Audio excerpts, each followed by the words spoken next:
할렐루야. 참된교회 큰비읍에 나오신 모든 성도님들을 주 안에서 축복하고 환영합니다.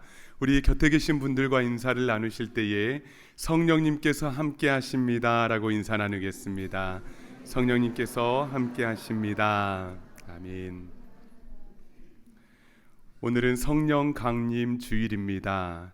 성령 강림 주일은 예수님께서 부활하신 후 50일이 되는 날이고요. 이 50일째에 성령 하나님께서 초대교회와 제자들에게 특별하게 임하셨던 복된 날입니다. 이 시간 우리 마음을 다해서 주님 앞에 예배할 때에 이 성령 하나님께서 충만하게 임해 주실 줄 믿습니다. 이러한 믿음을 가지고 다 함께 자리에서 일어나셔서 찬양하며 예배로 나아갑니다.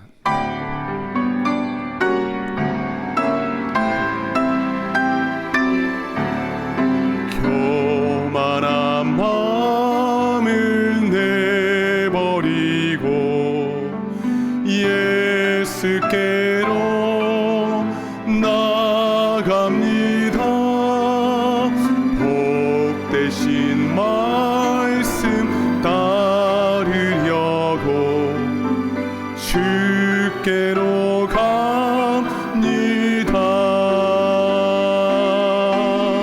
실망한 이 몸 힘을 얻고 예수의 크신 사랑 받아 하늘의 기쁨 맛보려고 주께로 갑니다. 주께로 갑니다.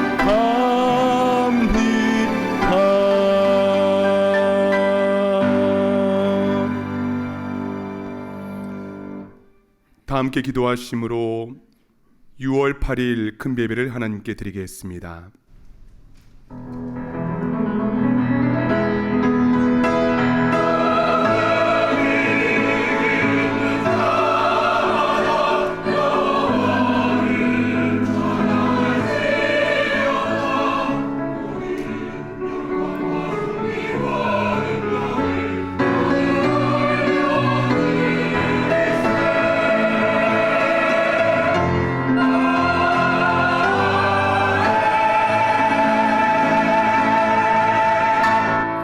너희가 악할지라도 좋은 것을 자식에게 줄 줄 알거든 하물며 너희 하늘 아버지께서 구하는 자에게 성령을 주시지 않겠느냐.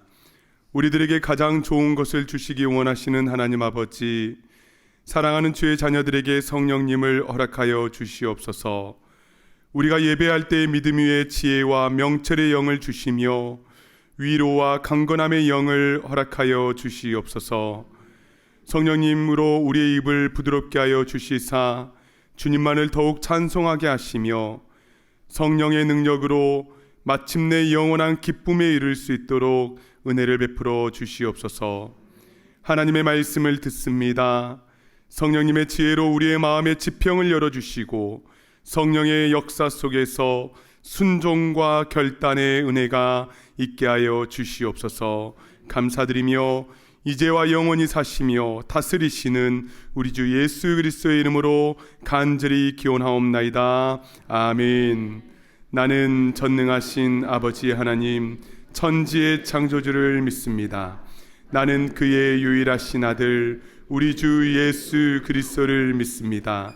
그는 성령으로 잉태되어 동정녀 마리아에게서 나시고 본디오 빌라도에게 고난을 받아 십자가에 못 박혀 죽으시고 장사된 지 사흘 만에 죽은 자 가운데서 다시 살아나셨으며 하늘에 오르시어 전능하신 아버지 하나님 우편에 앉아 계시다가 거기로부터 살아있는 자와 죽은 자를 심판하러 오십니다. 나는 성령을 믿으며 거룩한 공교회와 성도의 교제와 죄를 용서받는 것과 몸의 부활과 영생을 믿습니다. 아멘.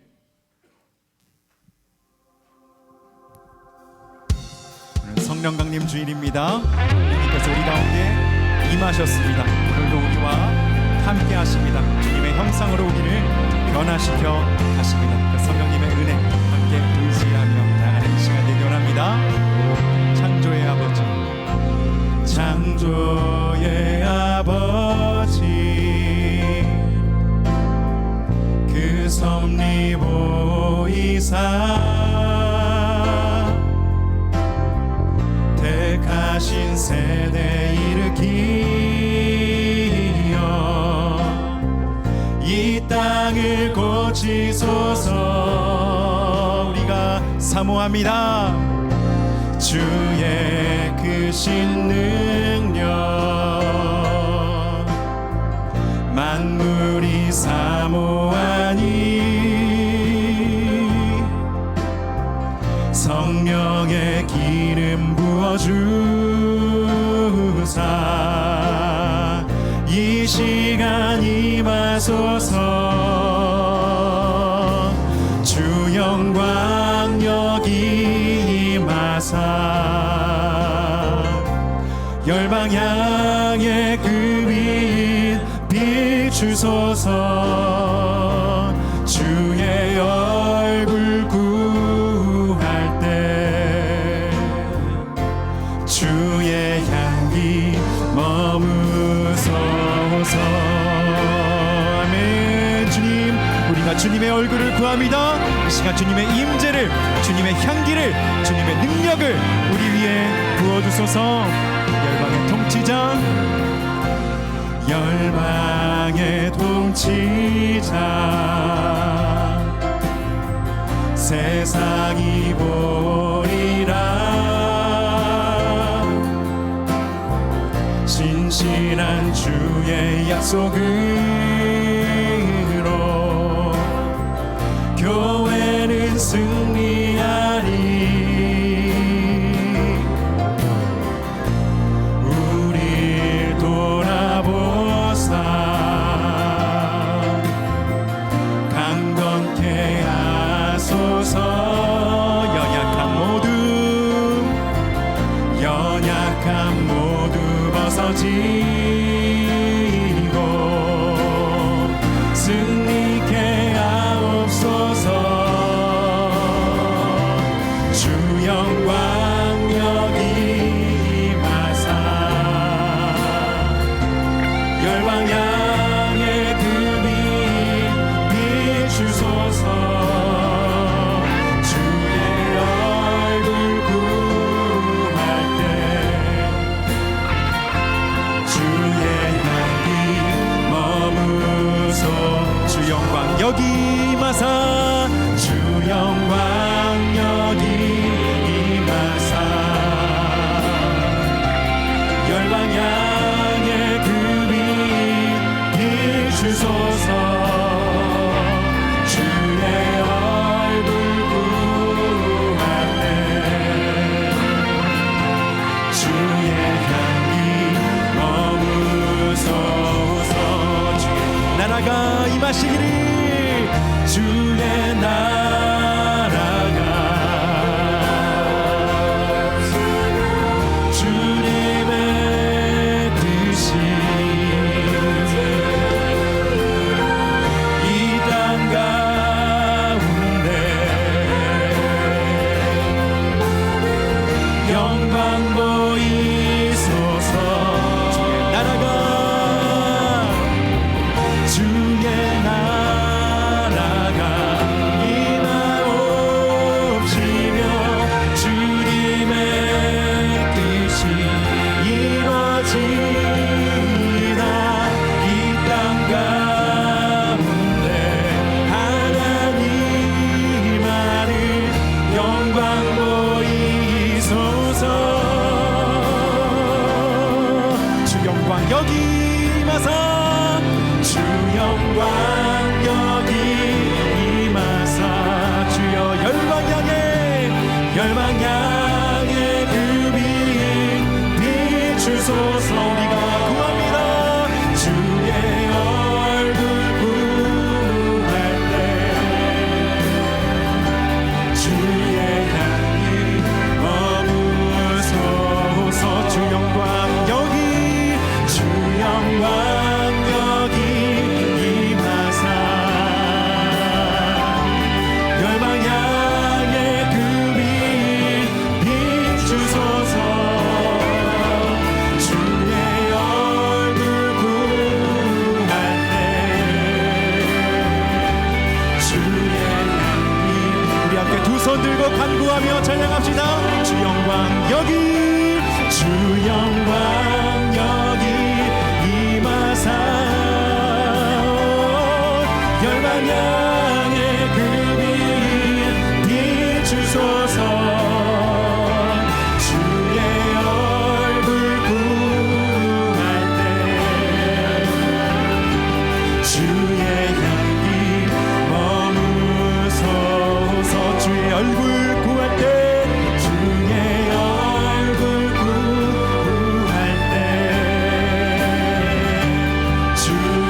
시간 우리를 주님의 영광으로, 주님의 임재로, 주님의 향기로 채워주실 줄 믿습니다. 주여, 우리의 영혼이 주님 앞에 정직하게 세워지는 이 시간 되게 하옵소서.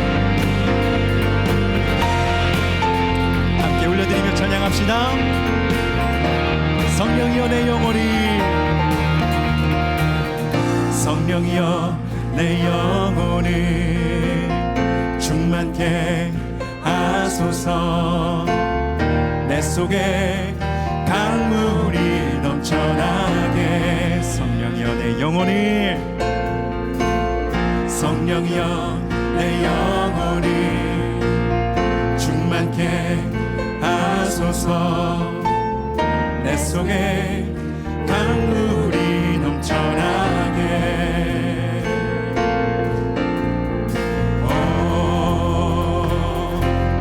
성령 하나님, 날 다시 새롭게 하소서. 채우소서, 채우소서.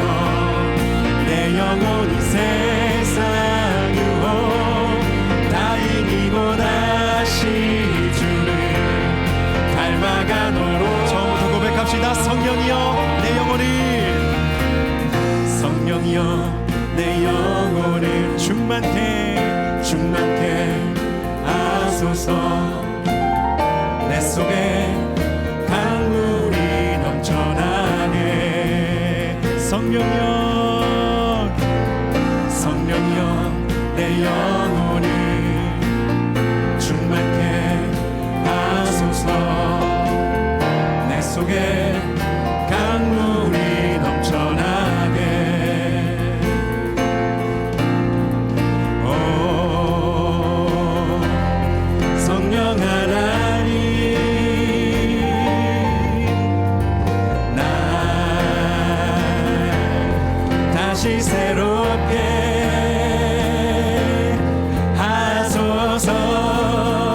구합시다. 채우소서,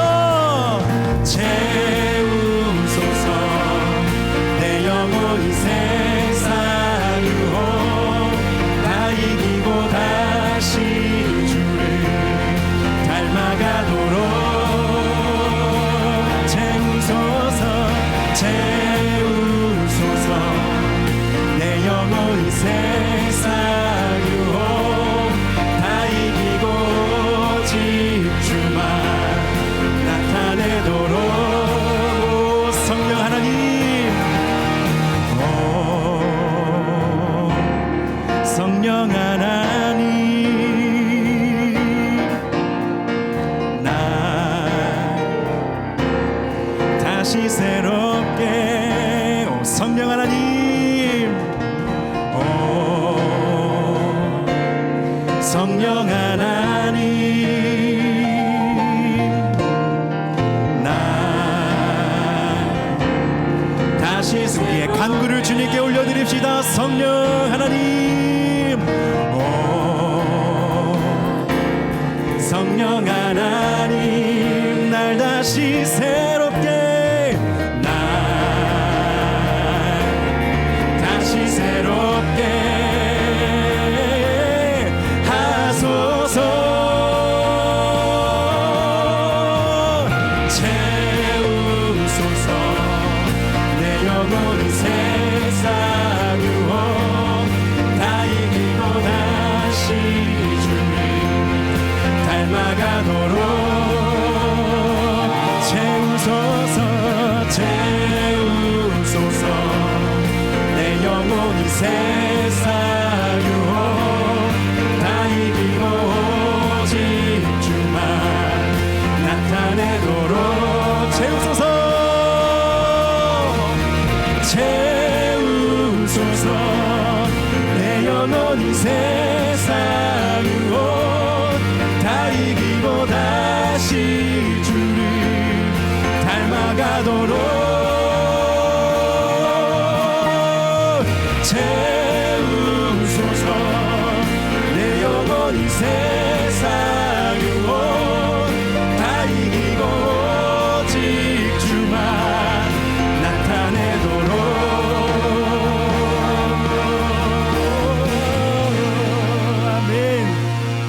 성령님 채워주시옵소서. 충만히 우리 가운데 임하시옵소서. 세상 유혹 다 이기고 주님만 드러내고 주님만 자랑하는 그런 인생 살 수 있도록 성령님 우리에게 힘 주옵소서. 인도하옵소서. 허무한 시절 지날 때 기쁜 한숨 내쉴 때 그런 풍경 보시며 단식하는 분인데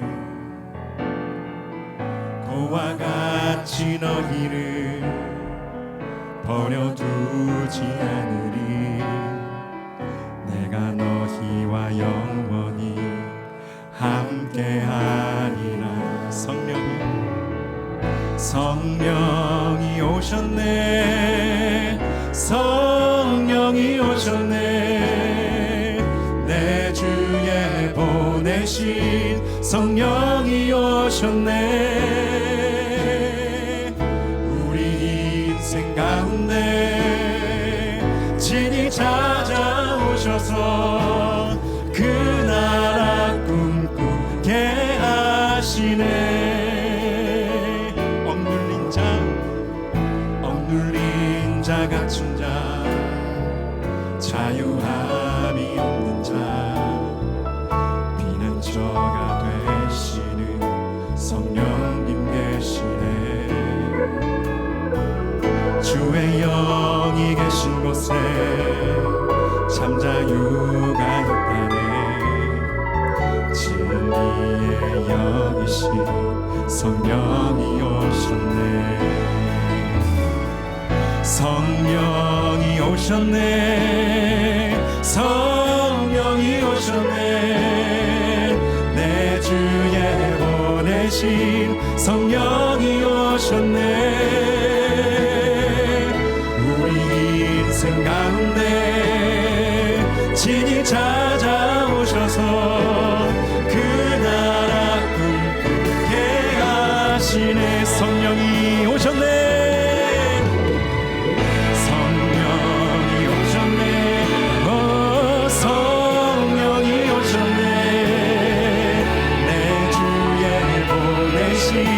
성령이 오셨네. 인생 가운데 우리 인생 가운데 친히 찾아오셔서 그 나라 꿈꾸게 하시네. 성령이 오셨네. 성령이 오셨네.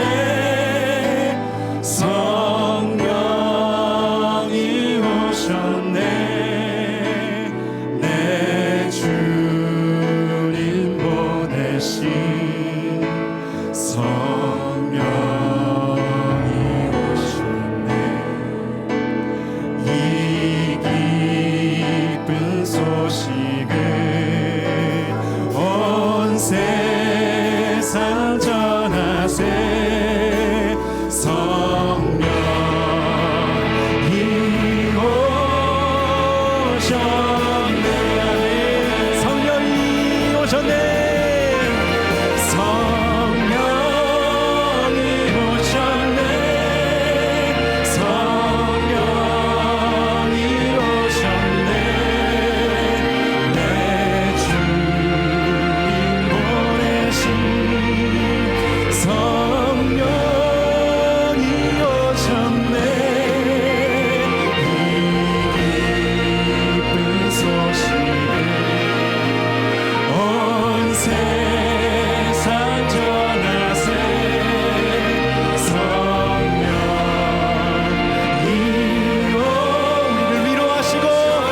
시키시는 주 성령 오셨습니다. 성령이 오셨네. 성령이 오셨네. 내 주님 보내신 성령이 오셨네. 소식을 온 세상 전하세.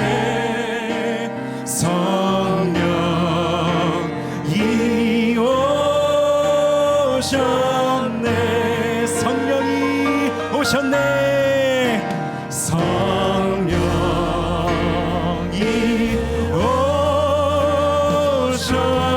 오셨네. 아멘. 주 성령 함께 하시게 우리는 오늘도 담대히 이 믿음을 고백합니다. 주여, 우리에게 참으로 기쁜 소식이 있습니다. 주 성령이 우리와 함께 하시며 우리를 위하시며 우리를 온전하게 하시며 우리를 새롭게 하십니다. 그 주의 성령 의지하며 매일을 담대히 주님 안에 살아가는 우리가 되게 하옵소서. 성령 하나님께 우리의 삶을 맡겨드리며 함께 주여 외치며 기도하며 나가겠습니다. 주여. 아버지, 성령이 오셨습니다. 우리를 위하여 아버지, 우리를 위로하시고 아버지, 우리를 온전하게 하시기 위해 우리 삶을 바로 세우시기 위해 아버지 오셨습니다. 우리가 아버지 우리의 불쌍한 인생들을 그냥 두지 않으시고 아버지 우리를 돌아보십니다. 아버지 우리를 세우십니다.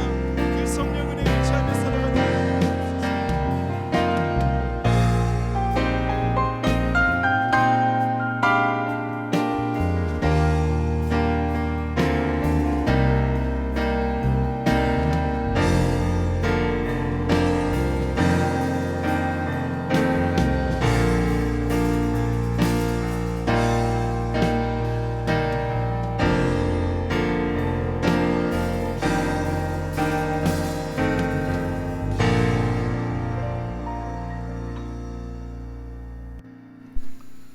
존귀하고 거룩하신 하나님 아버지, 오순절 성령 강림주일을 맞아 저희를 이 거룩하고 존귀한 주님 전에 불러 영과 진리로 예배를 드리게 하시니 참으로 감사옵나이다. 이 자리에 모인 저희 모두에게 2000여 년 전 마가의 다락방에 임하셨던 성령의 불길이 저희에게도 함께하여 주시어서 저희가 새롭게 변화되게 하시고 우리의 삶이 온전히 주님 뜻을 따라 살아가게 하시옵소서. 좀 더 주님께 가까이 다가가 주님과 연합하여 내 능력이 아닌 주님이 주시는 능력으로 이 세상에서 승리하며 주님의 참 자녀로서의 삶을 살아가게 하시옵소서. 또한 이 세상의 모든 교회가 성령 충만하여 더욱 능력 있는 공동체가 되고 성령의 9가지 열매를 하나하나 맺어가게 하시고 저에게 맡겨주신 복음 전파의 사명을 위하여 뜨거운 열정과 행동을 허락하여 주시어 생존 중심이 아닌 선교와 전도의 사명 중심의 삶을 살아가게 하옵소서. 특별히 강구하옵기는 오늘 임직을 받으시는 모든 분들이 성령 충만함으로 주어진 사명을 기쁨으로 감당하게 하시고 길된 교회 분립에도 하나님의 넘치는 간섭이 있기를 간구하옵나이다. 말씀을 대환하신 목사님께 성령으로 충만케 하사 살아 역사하는 말씀으로 저희들을 인도하시기에 부족함이 없게 함께하여 주시고 목사님과 그 가정 모두에게 건강의 복을 허락하여 주시옵소서. 말씀을 받는 우리에게는 말씀을 순종하는 삶이 복된 삶의 비결임을 깨닫고 말씀대로 실천하며 많은 성령의 열매가 맺혀지게 하옵시고 세상의 본이 되는 삶을 살아가게 하옵소서. 예배를 위하여 헌신하는 모든 손길 위에 은혜와 능력을 주셔서 지치지 않고 낙심치 않고 기쁨으로 잘 감당하도록 인도하여 주시옵소서. 영화부에서 EM에 이르는 모든 교회 학교의 예배 또한 기쁘게 받아주시고 우리의 자녀들이 말씀 안에서 잘 자라게 하셔서 악한 세상에 물들지 않고 세상을 이기는 하나님의 자녀로 든든히 붙들어 주시옵소서. 또한 교육관 건립도 절차에 맞춰 순조롭게 이루어지게 하옵소서. 찬양대에서 준비한 찬양을 기뻐 받아주시고 세계 곳곳에서 수고하시는 선교사님들께 성령의 충만함을 부어주시옵고 하나님의 위로하심과 넘치는 은혜가 임하여 많은 선교의 열매들이 맺혀서 하나님께 영광 돌리게 하옵소서. 감사드리오며 이 모든 말씀 우리 주 예수 그리스도의 이름으로 기도합니다. 아멘. 아멘.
오늘 우리에게 주시는 하나님 말씀은 신약성경 디모데전서 1장 18절에서 20절의 말씀입니다.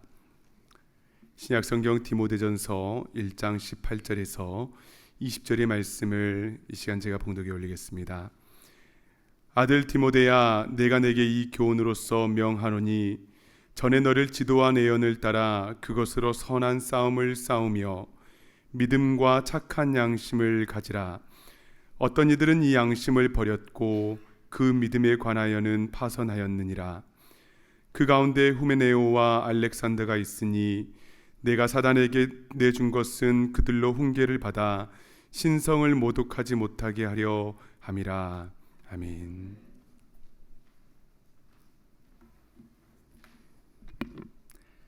기도하고 하나님 말씀 받겠습니다. 주님, 이 시간 우리의 죽은 양심을 흔들어 깨우시는 주님의 음성을 듣기 원합니다.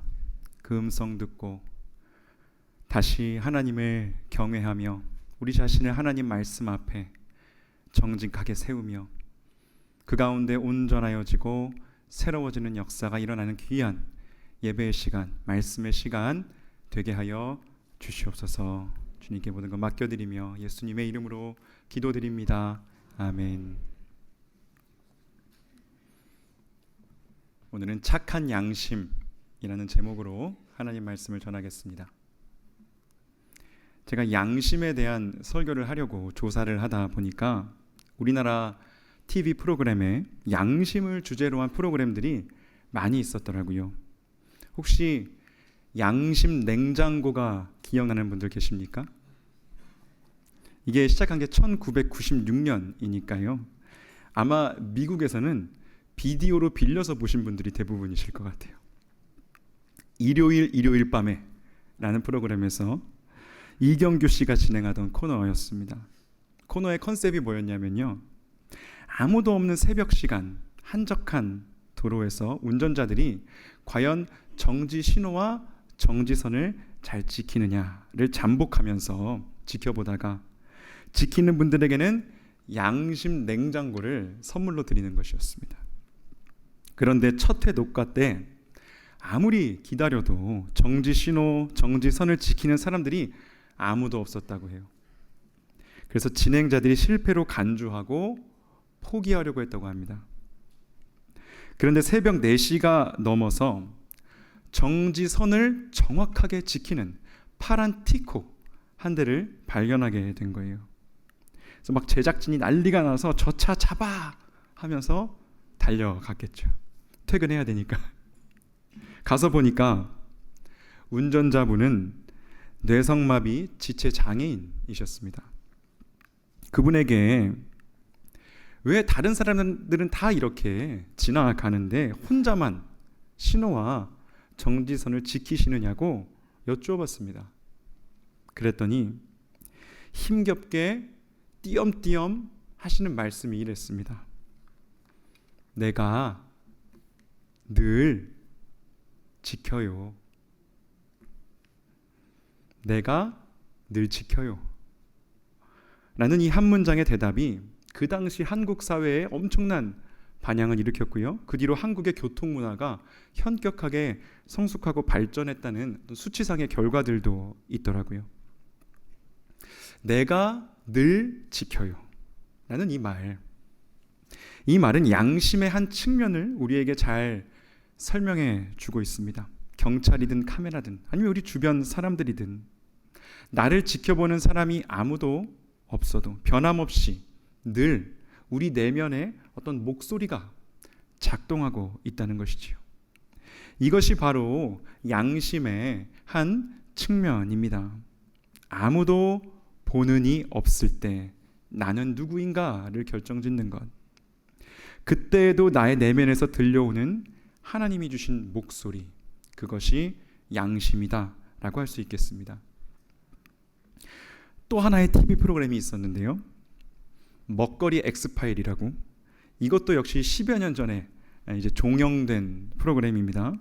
어떤 식당이 양심적으로 음식을 만들고 파는가를 찾아내서 그 식당에 착한 식당, 이라는 이름을 수여해주는 그런 프로그램이었죠. 여기서도 가장 많이 나왔던 단어가 바로 양심이었습니다. 맛도 좋고 영양도 좋고 위생적으로도 청결한 음식을 정직하게 만들어서 파는 사장님들의 삶이 사람들에게 감동을 줬었죠. 우리는 그런 사람들을 보고 와, 참 양심적이다 라고 했습니다.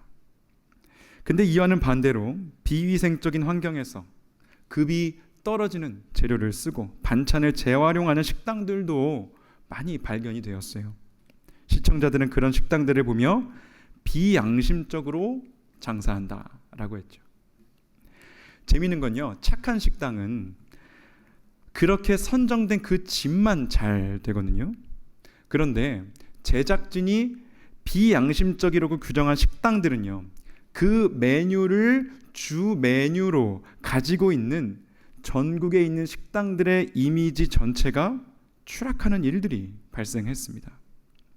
이 방송 제작진들이 음식 전문가들이 아니었기 때문에 그 기준이 완벽하다고 할 수 없었음에도 불구하고 한번 그렇게 부정적인 이미지가 사람들의 뇌리에 박히고 나니까 그것을 바꾸기가 너무 어려웠다는 거예요. 그러니까 여러분, 몇몇 식당이 그 음식 전체의 이미지를 추락시킬 수도 있고요, 또 높일 수도 있다라는 뜻이 되는 겁니다. 이 식당들의 성패 원인은요, 양심적으로 음식을 만드느냐 그렇지 않느냐에 달려 있었습니다.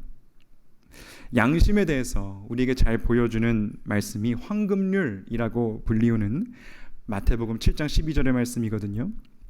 그러므로 무엇이든지 남에게 대접을 받고자 하는 대로 너희도 남을 대접하라. 이것이 율법이요 선지자니라.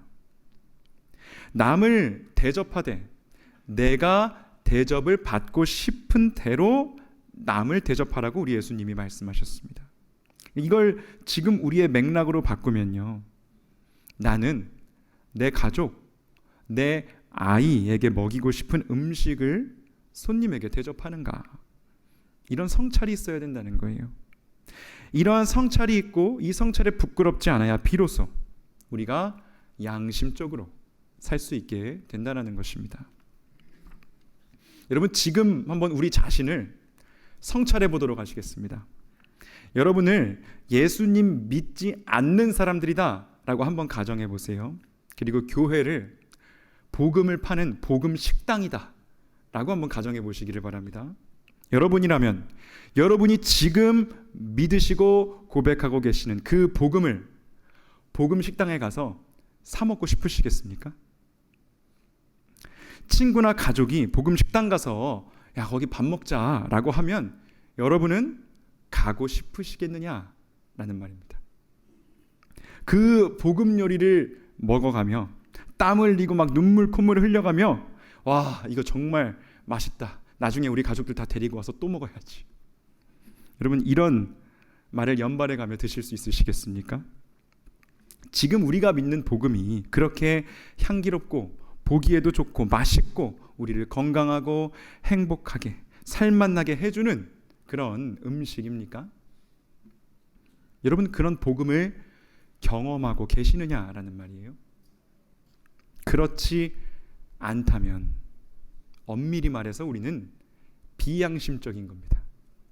우리 자신도 감동시키지 못하고 우리에게도 그렇게까지 큰 의미를 가지지 않는 복음을 종교적인 부담감을 비롯한 여러 가지 이유들로 마지못해서 전하는 거예요.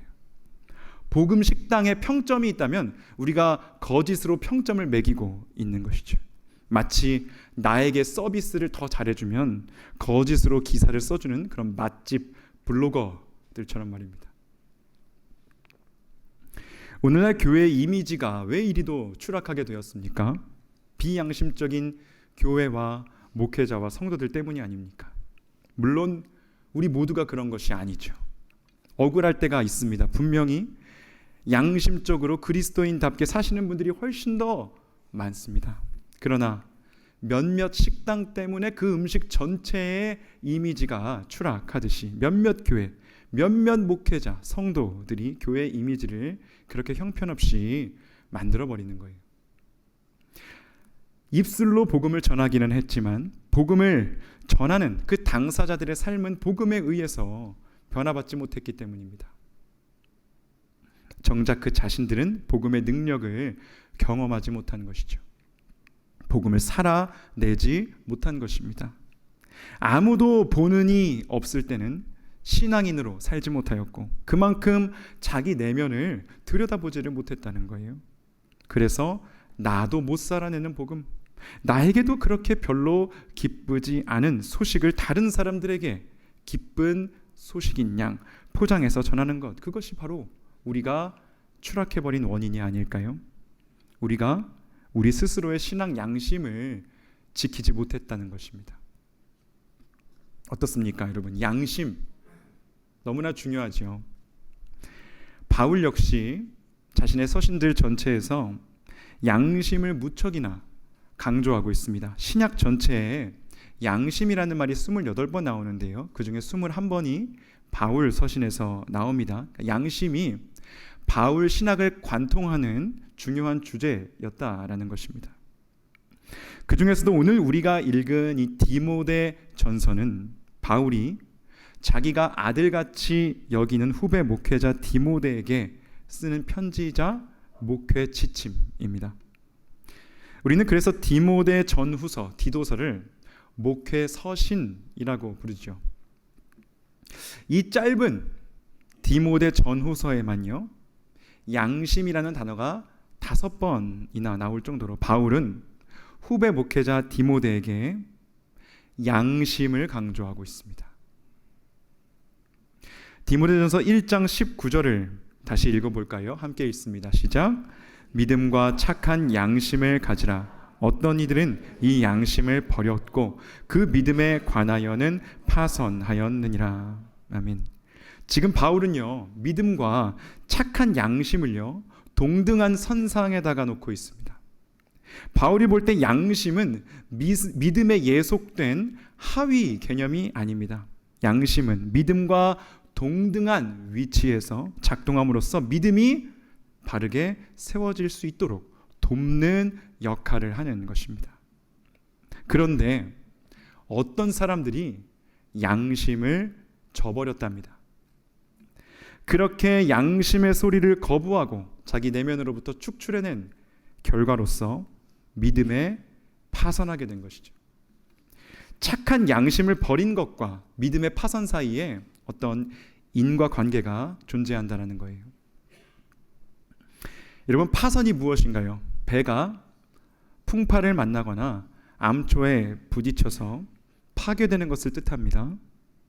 어딘가를 향해 가던 배가 목적지에 이르지 못하고 중간에 가라앉아 버렸다라는 이 그림 언어를 지금 바울이 사용하고 있는 거예요. 그런데 여러분, 중요한 건 우리 믿음의 배라는 것이 그렇게 순식간에 가라앉아 버리지는 않는다는 사실입니다.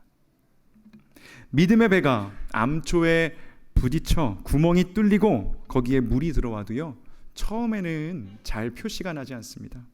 우리에게는 조치를 취할 수 있는 시간이 분명히 있습니다.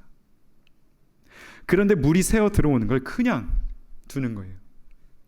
우리 믿음의 배에 구멍이 뚫린 곳은 없는지, 물이 새 들어오는 곳은 없는지, 어디 고장나지는 않았는지 날마다 살피고 메인터넌스를 해야 하는데 그 작업을 하지를 않는 것입니다. 구멍을 막지도 않고 물을 퍼내지도 않습니다. 방치하는 거죠. 심지어 그렇게 물이 차고 있다라는 사실조차도 자각하지 못합니다. 자기 옷이 물에 젖어 들어가는지도 몰라요. 그 상태로 시간이 지나게 되면 바다에 떠 있어야 할 배가 항해를 계속하지 못하고 물속으로 가라앉게 되는 것입니다. 파선하게 되는 것이죠. 마지막 순간만 보면 순식간에 그 배가 가라앉는 것처럼 보이지만 그 과정은 결코 순식간이 아니다라는 겁니다. 사도 바울은 고린도전서 9장 27절에서 이렇게 말합니다. 내가 내 몸을 쳐 복종하게 함은 내가 남에게 전파한 후에 자신이 도리어 버림을 당할까 두려워함이로다. 바울의 첫 번째 사명은요, 남에게 복음을 전하는 것이 아니라 자기 자신에게 복음을 전하는 것이었습니다. 그리고 그 복음에 합당하도록 자기 몸을 쳐서 복종하게 만들었다라고 해요. 왜 그렇습니까? 자기 자신이 난파선이 될지도 모른다라는 두려움이 그에게 있었기 때문입니다. 그래서 끊임없이 자신에게 복음을 전하면서 스스로를 돌아보고 연단했던 것이죠. 바울은 자신이 전한 복음에 합당하게 생활하려고 몸부림치는 사람이었습니다. 우리가 믿는 복음은요, 전하는 자의 말과 삶이 나뉠 수가 없습니다.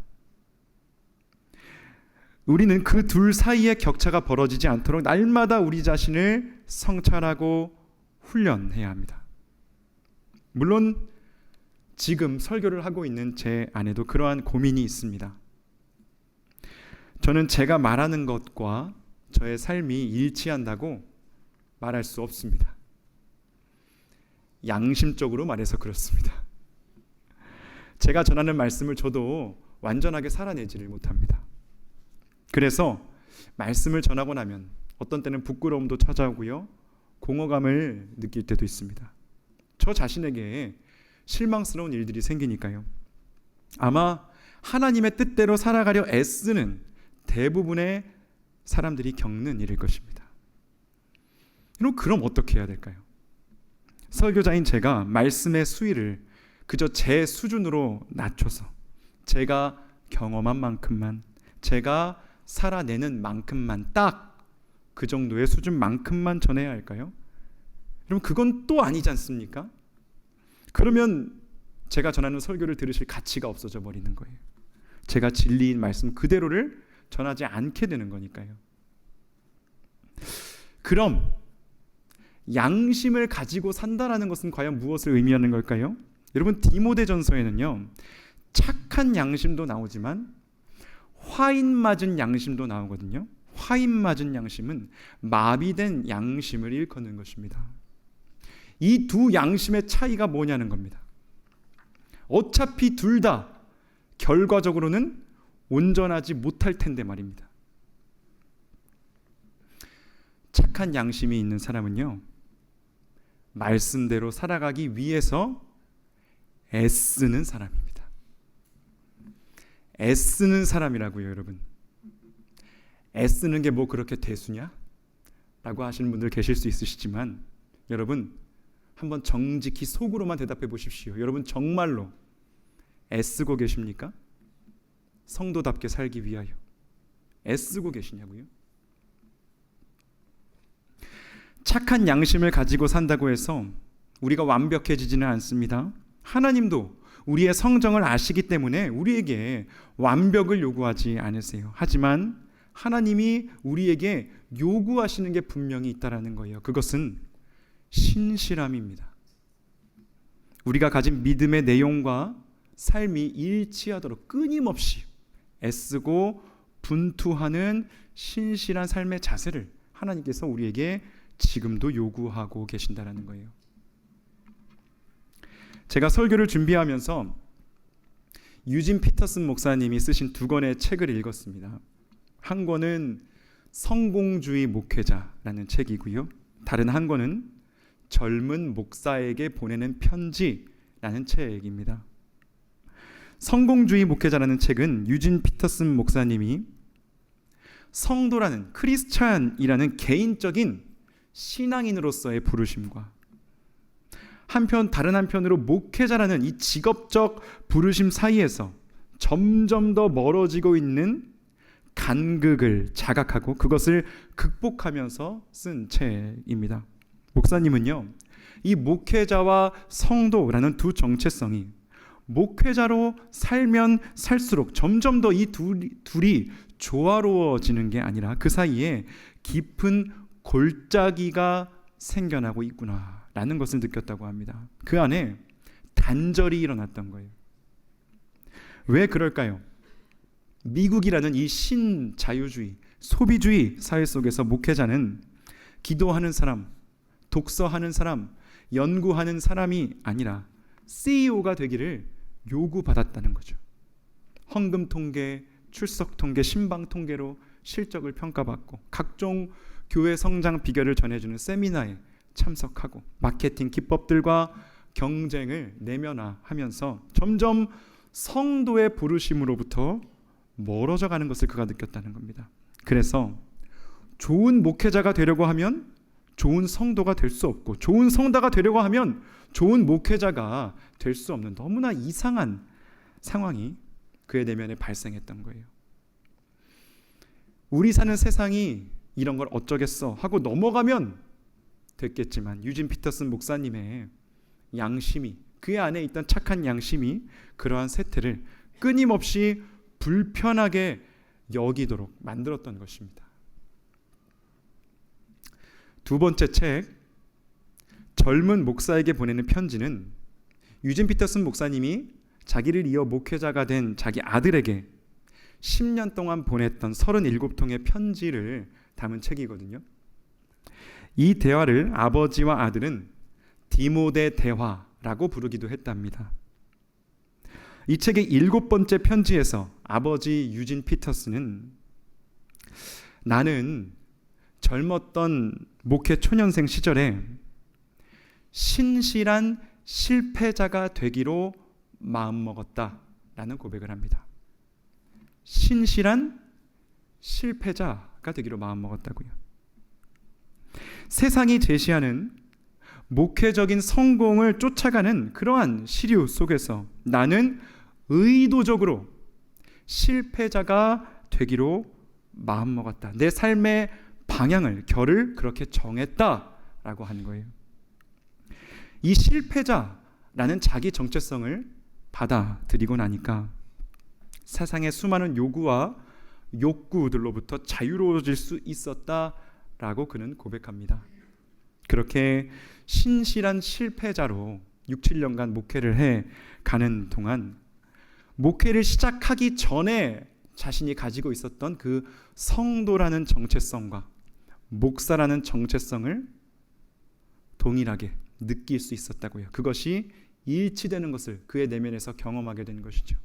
그리고 그 힘으로 26년간의 목회를 한 교회에서 이어가게 됩니다.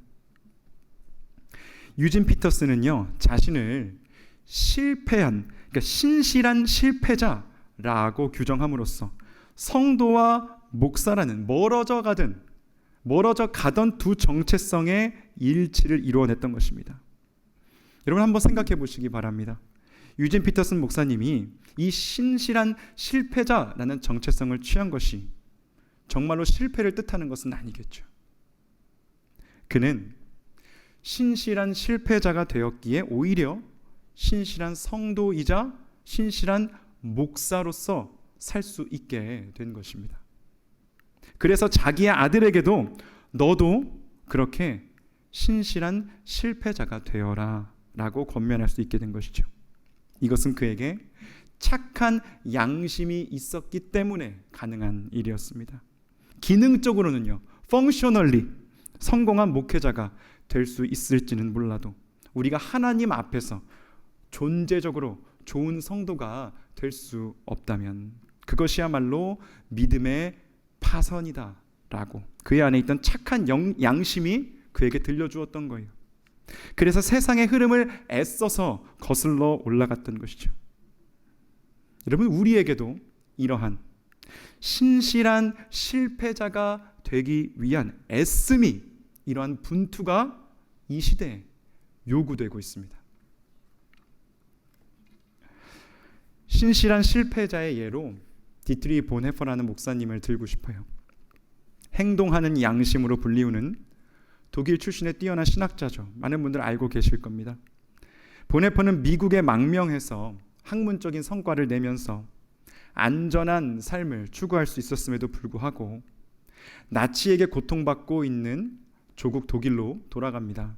당시 독일 국가교회는 히틀러를 재림하신 예수님이라고 받들고 있었거든요. 본헤퍼는 독일 국가교회에 저항하는 고백교회의 지도자 중에 한 사람이었습니다. 본헤퍼는 히틀러 암살 사건에 연루되어서 감옥에 갇히게 되었고요. 히틀러가 죽기 3주 전에 사형을 당합니다. 보네퍼가 감옥에서 지은 나는 누구인가? 라는 글을 읽어드리겠습니다. 나는 누구인가?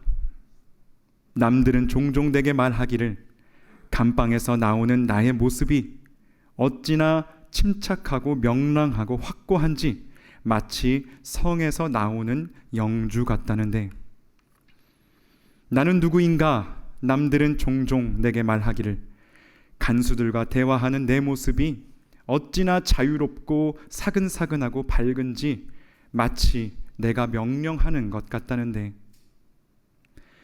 나는 누구인가? 남들은 종종 내게 말하기를 불행한 나날을 견디는 내 모습이 어찌나 한결같고 번글거리고 당당한지 늘 승리하는 사람 같다는데, 남들이 말하는 내가 참 나인가? 나 스스로 아는 내가 참 나인가? 새장에 갇힌 새처럼 불안하고 그립고 병약한 나, 목 졸린 사람처럼 숨을 쉬려고 버둥거리는 나, 빛깔과 꽃, 새소리에 줄이고 따스한 말과 인정에 목말라 하는 나, 방자함과 사소한 모욕에도 치를 떠는 나, 좋은 일을 학수고대하며 서성거리는 나, 멀리 있는 벗의 신변을 무력하게 걱정하는 나, 기도에도 생각에도 일에도 지쳐 멍한 나, 풀이 죽어 작별을 준비하는 나인데, 나는 누구인가? 이것이 나인가? 저것이 나인가? 둘 다인가? 사람들 앞에서 허세를 부리고 자신 앞에선 천박하게 우는 소리 잘하는 겁쟁이인가? 내 속에 남아있는 것은 이미 거둔 승리 앞에서 꽁무니를 빼는 폐잔병 같은가? 나는 누구인가? 으스스한 물음이 나를 조롱합니다. 내가 누구인지 당신은 아시오니 나는 당신의 것입니다. 오 하나님. 보네퍼는요, 자신의 외적 자아와 내적 자아를 구분하고 있습니다. 남들이 보는 보네퍼는 사형수임에도 불구하고 당당하고 침착하고 명랑하며 웃음을 잃지 않는 그야말로 하나님의 사람이었습니다. 하지만 스스로 돌아보는 보네퍼는요, 병약하고 사랑에 목마르고 친구들을 그리워하고 지치고 풀 죽어있는 겁쟁이의 허세꾼입니다. 보네퍼는 묻습니다. 나는 누구인가? 이것이 나인가? 저것이 나인가? 남들이 말하는 내가 참 나인가? 나 스스로 아는 내가 참 나인가? 보네퍼는 나는 누구인가? 라는 으스스한 물음이 나를 조롱합니다 라고 고백했어요. 나는 누구인가? 라는 질문이 으스스하게 느껴질 정도로 맹렬하고 집요하게 이 질문을 스스로에게 그는 던졌던 것입니다. 그리고 보네퍼는 끝내 이 질문의 답을 하나님께 맡겨드리죠. 내가 누구인지 당신은 아시오니 나는 당신의 것입니다 라고요. 보네퍼는 옥에 갇혀서도 치열하게 착한 양심을 가지고 자기를 성찰했던 사람입니다. 이러한 성찰을 통하여 그는 끝까지 믿음에 파산하지 않을 수 있었고 명예롭게 죽음을 맞이할 수 있었습니다. 디모데전서 1장 20절에는 양심을 버리고 믿음에 파선한 두 사람의 실명이 언급됩니다. 두 사람의 이름은 후메네오와 알렉산더입니다. 아마도 이 사람들은 에베소 교회의 지도자들이었을 것입니다. 교회에서 인정받는 영향력 있는 사람들, 유력한 사람들이었겠죠. 그러나 이 사람들은 바울의 말대로 양심을 저버렸습니다. 외적 자아와 내적 자아를 일치시키지를 못했던 거예요. 교회의 지도자다라는 직함은 가지고 있었지만 그들의 삶의 비밀한 한 구석에 나 있는 그 큰 구멍을 그들은 발견하지 못했던 것이죠. 그 구멍이 무엇이었는지 우리가 구체적으로는 알 수 없지만 그들이 착한 양심으로 하나님 앞에 스스로를 세우지 않고 자기 성찰을 하지 않으면서 그 비밀한 구멍을 막지 않자 결국에 그들은 믿음에서 파선하고 말았던 것입니다. 양심을 버린 성도들, 자기 성찰의 능력을 잃어버린 성도의 최후는 믿음의 파선인 것입니다. 사랑하는 성도 여러분, 우리가 지식이 없어서 믿음에 실패하는 경우는 거의 없는 것 같습니다. 대부분은요, 양심이 없기 때문에 믿음에 실패하는 것이죠. 지식만 쌓고 머리만 커지는 것을 우리가 경계해야 하는 이유입니다. 우리 대부분은 이미 사실은 구원받기에 충분한 지식을 다 가지고 있습니다. 그러나 착한 양심을 가지고 자기를 성찰하고 우리 스스로를 하나님 앞에 세우면서 진실되게 말씀을 살아낼 수 있는 능력은 우리 모두에게 부족한 것 같습니다. 지식을 쌓는 것으로 착한 양심을 대체할 수는 없겠죠. 여러분, 믿음은요, 단순한 지적 동의가 아닙니다. 훨씬 더 그 이상을 의미하는 거예요. 우리의 믿음과 삶은요, 양심을 통해서 연결이 되어야 합니다. 머리에서 가슴으로 내려와야 하고요, 가슴에서 우리의 손과 발로 우리 믿음을 이어지게 하는 것이 바로 하나님께서 우리 가운데 심어주신 착한 양심인 것입니다. 이 착한 양심을 우리에게 주시기를 구하며 나아가는 이날이 되기를 원합니다. 오늘은 교회력으로 성령 강림 주일이고요, 또 우리 교회적으로는 오후에 임직식이 있는 날이기도 합니다. 조나단 에드워즈라는 1700년대에 위대한 청교도 신학자가 신앙 감정론이라는 그의 책에서 이런 말을 했습니다. 양심에는 각성된 양심과 각성되지 않은 양심이 있는데 이것을 결정짓는 것이 바로 성령의 역사이다라고요. 성령님이 빛을 비춰주셔서 우리 가운데 조명하여 주셔서 우리의 양심이 각성되면 하나님의 공의와 위엄 앞에서 겸손하게 되고 참된 경건과 두려움을 갖게 된다는 거예요. 그리고 예수님을 닮아가는 거룩한 삶을 추구하게 된다는 거죠. 그것이 성령님에 의해 각성된 양심을 가진 이들의 표지입니다. 여러분, 성령 강림 주일에 성령 충만을 받고 싶으십니까? 성령 충만을 확인하고 싶으세요? 여러분, 그렇다면 우리의 내면을 잘 들여다보기 원합니다. 과연 우리 안에 하나님이 주신 착한 양심, 각성된 양심이 우리 안에 있는가? 우리에게는 그 착한 양심으로부터 비롯되는 그 애씀, 그 분투가 있는가? 우리의 외적 자와 내적 자를 일치시키기 위한 선한 싸움을 우리는 오늘도 하고 있는가? 그것이야말로 우리 안에 성령이 충만하게 거하시는 증거가 될 것입니다. 그러한 소원과 애씀과 분투가 없다면 우리는 이 시간 다시 성령 충만을 구해야 하는 거예요. 왜냐하면 착한 양심은 우리 스스로 만들어낼 수 있는 것이 아니기 때문입니다. 착한 양심은 성령님이 우리에게 부어주시는 것입니다. 성령님이 주시는 착한 양심이 있어야 우리는 믿음에서 파선하지 않고 직분도 사명도 우리의 아주 작은 일상생활도 정직하게 능력 있게 감당하게 되는 것입니다. 그럼 우리 곁에 있는 분들을 이렇게 축복하면 좋겠습니다. 참 양심적이십니다. 양심적으로 사시라고. 여러분, 성령의 충만함 가운데 하나님 부어주시는 착한 양심을 가지고 믿음 굳게 지키며 살아가시는 주님의 모든 백성들 되시기를 주님의 이름으로 축복합니다. 여러분, 함께 찬양하며 기도하며 나가겠습니다. 우리 고백합시다. 보소서 주님, 우리의 마음을, 선한 것 하나 없는 우리 마음을 주님 마음 부어주시옵소서. 이렇게 우리 마음 올려드리며 나갑시다. 보소서, 보소서 주님, 나의 마음을 선한 것 하나 없습니다. 그러나 내 모든 것 주께 드립니다.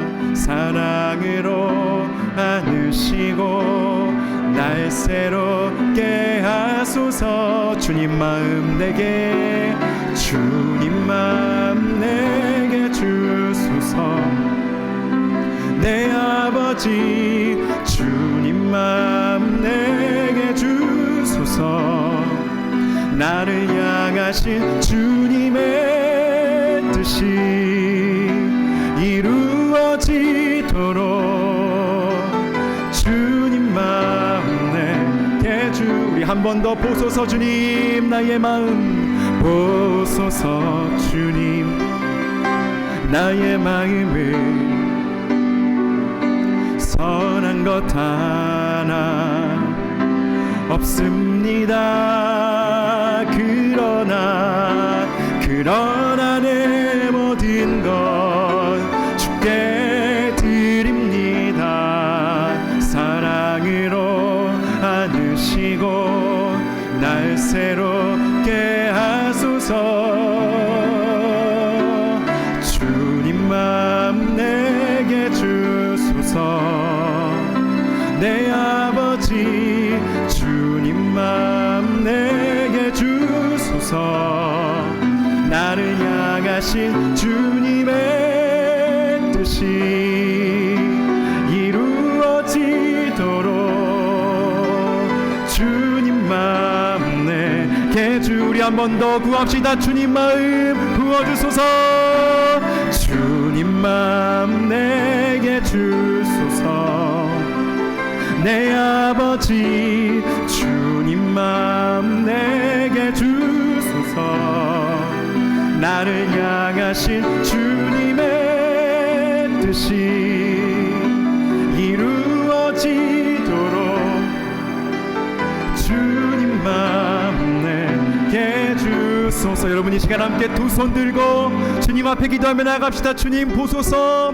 선한 것 하나 없는 우리의 마음을, 우리의 양심을 보시고 이 시간 성령을 충만하게 우리 가운데 임하게 하시사, 아버지 다시 한번 착한 양심을 가지고, 각성된 양심을 가지고 하나님 앞에 정직하게 우리 자신을 세우며 말씀에 합당한 삶, 복음에 합당한 삶 살게 해 주시옵소서. 우리의 외적 자와 내적 자가 아버지 그 중심에 생긴 골짜기를 주여 메꾸어 주시고 끊임없이 주님 말씀대로 살아가기에 애쓰며 분투하며 살아가는 우리가 되게 해 주시옵소서. 이렇게 우리 삶을 올려드리며 함께 주여 외치며 기도합니다.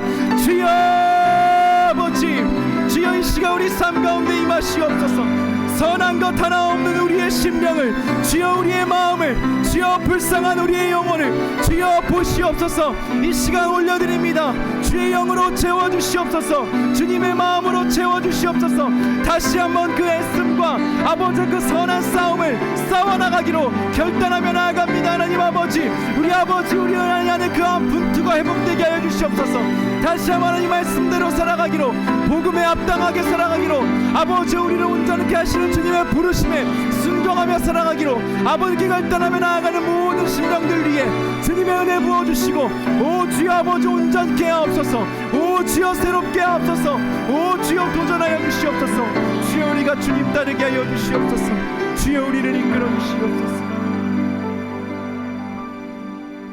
주여 보시옵소서. 우리 마음에는 선한 것 하나 없습니다. 그렇기에 우리에게 주님의 은혜가 더욱 필요합니다. 성령님 이 시간 충만하게 우리 가운데 임하셔서 우리의 죽었던 양심이 각성되게 하여 주시옵소서. 착한 양심 가지고 믿음에 합당하게 살아가는 우리가 되게 하여 주옵소서. 믿음에 파선하지 않도록 항상 성령님의 빛 가운데 행하게 하여 주시고, 우리의 외적 자아와 내적 자아의 골짜기가 깊어지지 않도록 도와주시사 더욱 진실하고 정직한 주님의 종들로 살게 하여 주옵소서. 그리하여 마지막 날 주님 앞에 신실하고 충성된 하나님의 백성으로 세워지는 우리 모두가 되게 하여 주시옵소서.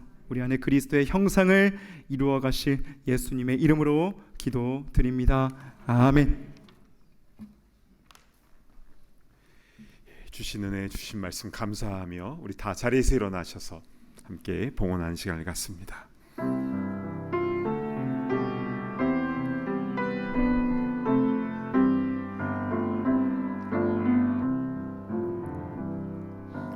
내게 있는 모든 것을 주를 위해 드리네.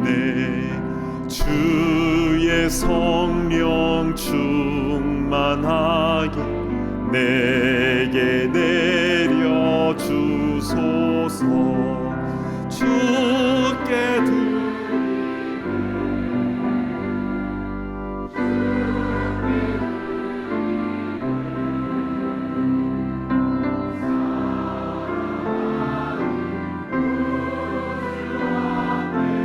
모두 드리네.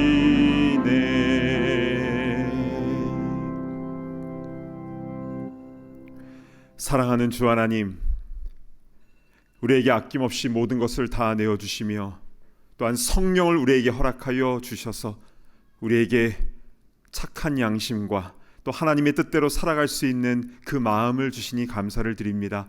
주님, 우리 땅에 살아가면서 여러 가지 유혹과 어려움들이 있지만 그러나 주님 바라보면서 신실하게 그 길을 걸어갈 수 있도록 인도하여 주시고, 주님, 물질을 버는 것도 양심적으로, 또 보관하는 것도, 그 물질을 사용하는 것도 양심적으로 감당할 수 있도록 은혜를 베풀어 주시옵소서.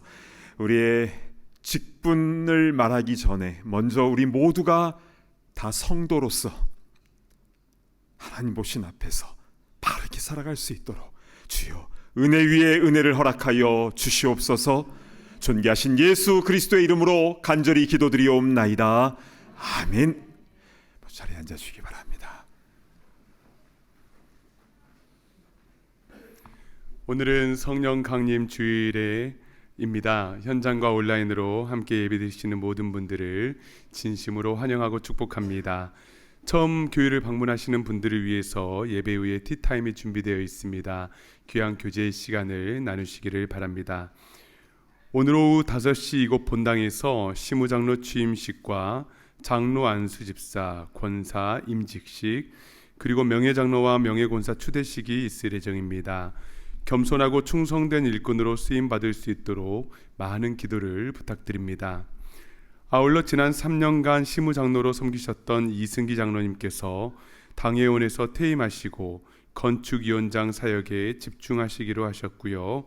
또한 재정부장으로 섬기시는 이명호 장로님께서는 3년간 당회원으로 재시무하시게 되었음을 알려드립니다. 6월 29일에 세례 및 입교를 원하시는 분들은 오늘까지 신청서를 작성해 주시기 바랍니다. 지난주에 광고 드린 대로 아프리카 말라위에 보낼 영어책과 음악책을 도네이션 받고 있습니다. 작은 책이라도 마음을 모아주시면 선교지에서 큰 힘이 될 텐데요. 많은 협조를 부탁드립니다. 교우 소식이 있습니다. 우리와 함께 신앙생활 하셨던 의목주 권사님께서 이번 주에 뉴욕 베이사이드로 이주하시게 되었습니다. 그곳에서도 행복하게 신앙생활 하실 수 있도록 기도해 주시기 바랍니다. 이준주 집사님, 김진경 집사님의 부친이신 고 이군주 장로님께서 지난주 하나님의 품에 안기셨고 한국에서 장례를 잘 마치셨습니다. 모든 유가족들에게 하늘 위로와 천국 소망이 임하기를 바랍니다. 출생 소식이 있습니다. 한은숙 권사님의 손녀 세린이가 지난주에 건강하게 태어났습니다. 또한 박진수 목사님, 박혜련 사모님의 아들 이한이도 태어났는데요. 두 아이 모두 건강하게 자랄 수 있도록 많이 축복해 주시기를 바랍니다. 이외의 모임과 행사는 주보를 참고해 주시고요. 특별히 이번 주 화요일에는 뉴저지 프라이머리 선거가 있습니다. 꼭 투표해 주시기를 바랍니다. 그리고 이번 주 금요일 날에는 그레이스 유 자매님의 최종 선고 재판이 있습니다. 1시 30분 시간이 되시는 분들은 함께 참석해 주시고 기도해 주시면 감사하겠습니다. 이제 다 함께 자리에서 일어나셔서 바성의 찬송 힘차게 부르시겠습니다.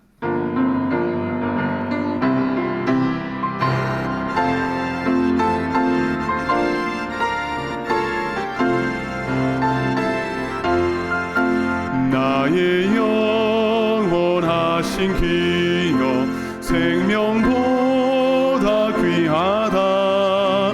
나의 갈 길 다가도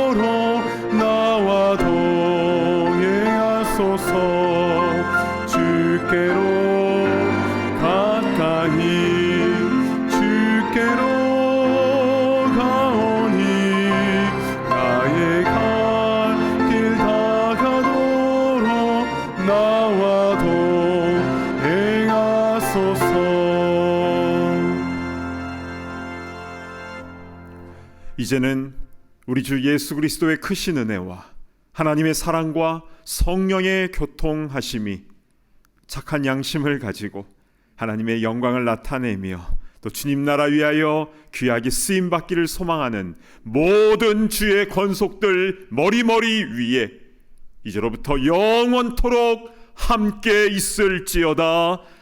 아멘.